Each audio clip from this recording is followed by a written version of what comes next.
시의회 시정 질의를 뜯어보면 지자체 행정의 큰 틀을 알 수 있는데요.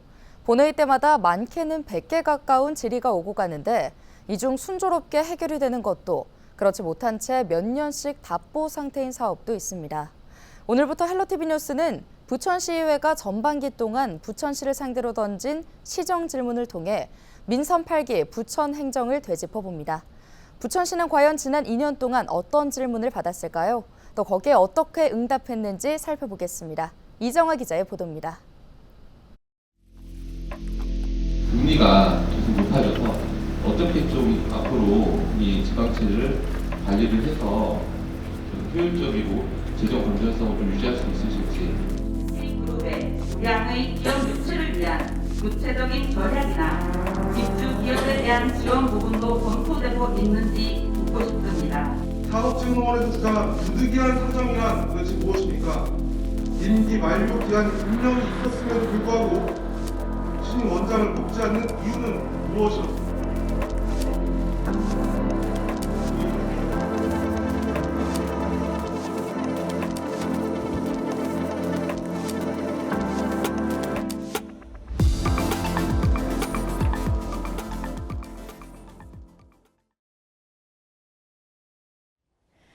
이곳 의회 본회의장에서 지방의원들은 시민들을 대신해 시정의 방향에 대해서 묻거나 때로는 비판합니다. 이 때문에 시정 질문은 시책, 지역의 주요 현안, 그리고 진행 상황을 파악하는 데 매우 중요한 역할을 하고 있습니다.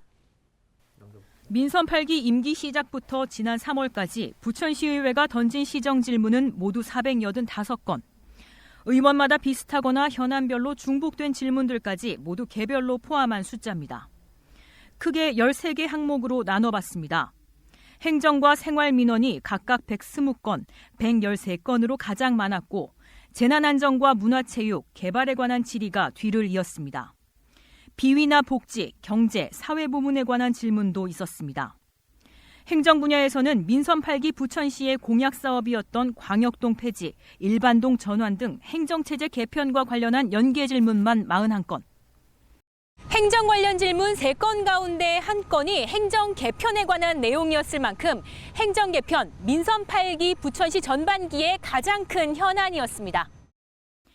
올해 1월 부천시가 광역동을 폐지하고 3개 보건, 37개 일반동 체제로 돌아오면서 모두 완료된 사업에 이름을 올렸습니다. 다만 행정 개편 단행 자체와는 별개로 실패한 정책으로 꼽히는 광역동 시행에 대한 집행부의 설명이나 반성은 없었습니다. 시민들이 보다 빨리 새로운 일반동과 구청 체제에 안정적으로 적응할 수 있도록 저희가 함께 노력을 다할 것입니다. 또 데이터 센터 건립 과정 중 발생하는 주민소통 안건, 생활민원 질의에 속하는 빈대 방역, 안전과 관련한 산책로 점검, 해빙기 건설 현장 점검 등 325건도 모두 완료. 질의에 대한 답변과 추진이 끝났다고 분류한 건만 전체 질문 가운데 70%에 달합니다. 주민 민원이나 불편사항, 계절성을 띤 질의가 단연 큰 비중을 차지합니다. 숫자로만 보면 별다른 문제는 없어 보이지만 정작 중요한 것들이 빠져 있습니다. 추진은 하고 있다고 말은 하지만 해결까지는 상당히 오랜 시일이 걸리거나 사실상 폐지, 재검토 기로에 놓여 있는 현안들이 적지 않았습니다. 시정 질문 가운데 현재 추진하고 있다고 응답한 내용은 모두 126건. 수개월 내 마무리를 지을 수 있다면 다행이지만 언제쯤 갈피를 잡을 수 있을지 깜깜한 사업들도 다수입니다.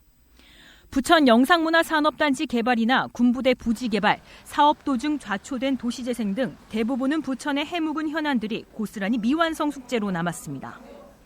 제기한 문제에 대해 더 철저하게 후속 조치가 있어야 되고요. 시정에 대한 견제하고 균형을 잡는 수단이기 때문에 그거를 실효성 있게 만들려는 노력이 있어야 되는데 의회 안에서도 여당과 야당 간의 온도차가 심하다 보니까 공통된 목소리로 내실 있는 답변에 대한 요구가 제대로 이루어지지 않고 있는 게 현실입니다. 이대로라면 임기 내 사업을 끝내지 못할 가능성도 있습니다. 시정 질문 답변을 봐도 당장 구체적인 계획을 제시하지 못하고 있는 게 문제입니다. 추진이 아닌 사실상 표류 중인 사업들입니다. 질문을 던지거나 아니면 서면 질문으로 하고 답변을 형식적으로 듣는 집행부가 견제, 감시를 받는 입장에서 그리고 책임이 있는 답변을 시장이 하는 구조가 아닙니다. 이런 점을 개선을 해야만. 부천시의회가 부천시에게 묻는 시정 질문은 현행 조례에 따라 일괄 질문과 답변 방식을 택하고 있습니다. 의회는 좀 더 날카로운 지적을, 시 집행부는 현실성 있고 책임 있는 답변을 통해 시민의 더 나은 삶을 고민할 수 있는 시간은 이제 2년 남았습니다. 헬로티비 뉴스 이정화입니다.